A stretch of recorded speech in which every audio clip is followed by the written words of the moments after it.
Nahirapan na nga tayo sa isa. Ano pa ang gagawin natin sa maraming halimaw na yan?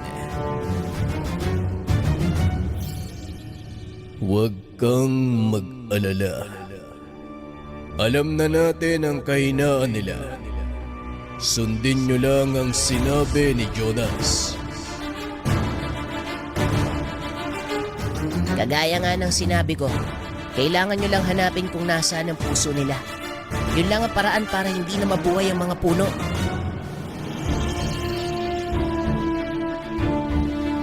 Paano naman namin hahanapin kung nasaan ang puso nila? Siguradong hindi magkakapareho ang posisyon kung saan yan nakalagay.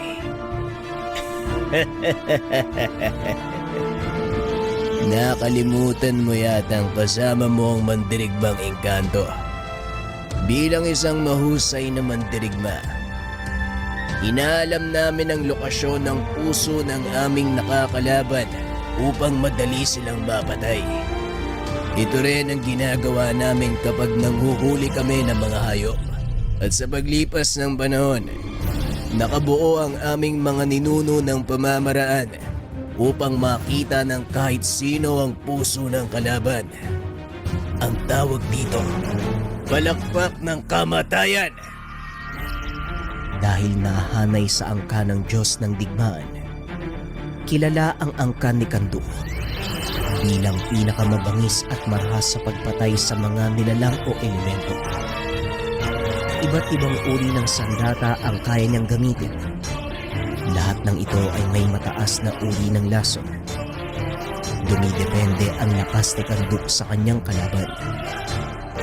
Sa madaling sabi, kung ano ang kahinaan ng isang nilalang, ito ang gagamitin ni Kandu.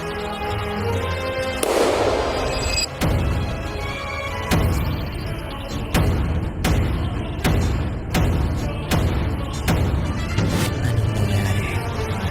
Bakit nakita ko kung nasaan ang puso nila?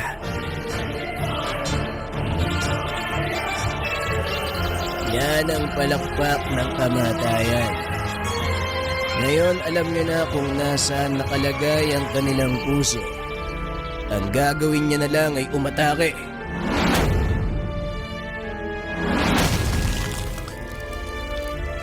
Ay teka, ang bilis! Hindi ko natandaan ang lahat. Sa dami niyan, paano kung malalaman?